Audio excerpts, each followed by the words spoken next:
of the Nigerian National Petroleum Company Limited, Bayo Ojulari, has stated that the company may sell off some of its refineries as it continues to face setbacks in their rehabilitation. Mr. Ojulari made the disclosure during an interview with newsmen at the 9th OPEC International Seminar held in Venezuela. In Vienna, Austria, said a strategic review of the company's refinery operations is underway and expected to be completed before year-end. The group chief executive officer, who noted that Nigeria has been working to rehabilitate its aging state-owned refineries, notably those in Port Harcourt, Warri, and Kaduna, added that the Port Harcourt refinery briefly resumed operations in November 2023, but was shut down again in May for maintenance. He attributed the recurring setbacks to obsolete infrastructure and underperforming technologies. The NNPC chief also raised concerns over Nigeria's high crude oil production costs, saying the country currently spends between $25 and $30 per barrel, a figure driven partly by the heavy investment required to secure oil pipelines. He, however, expressed confidence in the company's outlook, noting that NNPC is aiming to boost Nigeria's oil production to 1.9 million barrels per day before the year ends, despite existing challenges. The House of Representatives has begun an in-depth investigation into alleged financial mismanagement, non-compliance, and unethical conduct surrounding the implementation of the National Student Loan Program.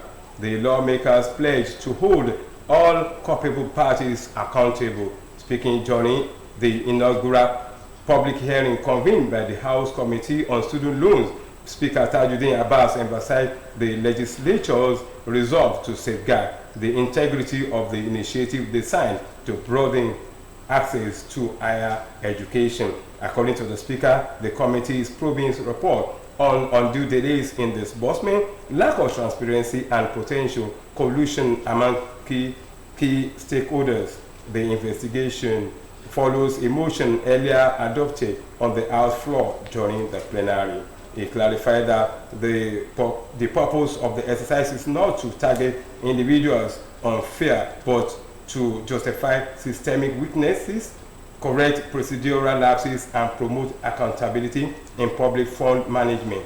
He described the Nigerian Education Loan Fund established through the 2024 Student Loan Act as a central pillar of President Bola Tinubu's renewed hope agenda. According to the Speaker, the scheme has already processed over 600,000 applications and disbursed in excess of 73 billion naira to students in tertiary institutions nationwide.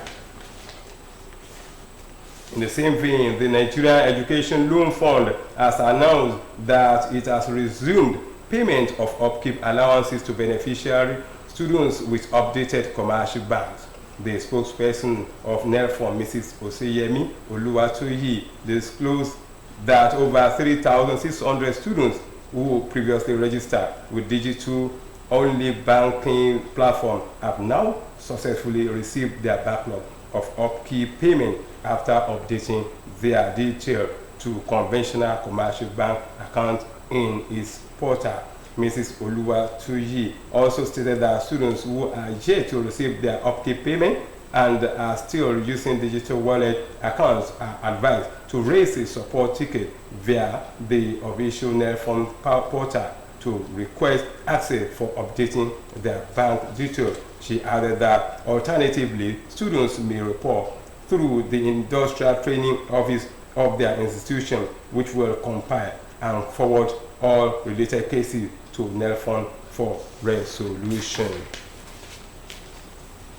The Deputy Speaker of the House of Representatives, Benjamin Kalu, has renewed call for the urgent passage of the Special Seat Bill. Speaking at a stakeholder management in Abuja, Kalu said that improved women's representation could boost Nigeria's GDP by 9%. He said that the proposed legislation is not just about inclusion, but a smart economic and democratic decision that Nigeria can no longer afford to ignore. He advised lawmakers and citizens to see the bill as a national investment rather than a favor to women. The lawmaker urged Nigerians to rally behind the proposed special seat bill, which seeks to reserve additional legislative seats for women at both national and state levels. He described it as a historic pathway to equity, innovation, and national prosperity, adding that Nigeria's democracy cannot flourish without the full inclusion of women. Coming from sport angle, the Flying Eagles of Nigeria have knocked out their WAFU B under-20 campaign with a hard-fought 1-1 draw against eternal rival Ghana at the Ghanaian Soccer Center of Excellence in Prague. Ghana took the lead in the first half through Aziz Misbah, but the Nigerian clawed their way back with a late equalizer by Mohamed Abdullahi in the 84th minute, showcasing grit and determination. Speaking after the match, Flying Eagles head coach Aliyu Subairu described the game as intense and emotionally charged given the deep-rooted rivalry between both nations.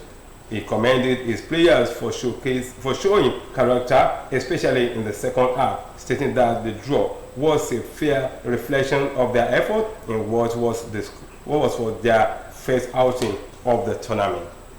With a point in the back, attention now turns to Sunday's crucial tie against Benin Republic, where victory will strengthen Nigeria's push for a semi-final batch.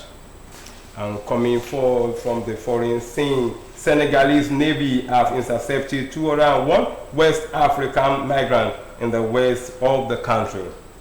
The authorities announced that the operation was carried out by the Senegalese Marine base in Fondion in the Fatigue region of western Senegal. The army said in a statement that 69 people were arrested on land while 132 others were intercepted aboard a small wooden boat in the Salum Delta. According to figures from the Spanish Interior Ministry, while migrating to Europe has been steadily declining, the Atlantic Ocean crossing between West African and Spain's Canary Island has resurfaced since 2020. According to the source, the crossing is one of the deadliest in the world, although there is no precise death toll due to a lack of information on deportees from West Africa. It added that those arrested are of various West African nationalities, including several women and children, saying the Salum's Delta is an increasingly common departure point for illegal migrants. And that was the end of the evening news for today. Join us at 7 for Major Report. Thank you.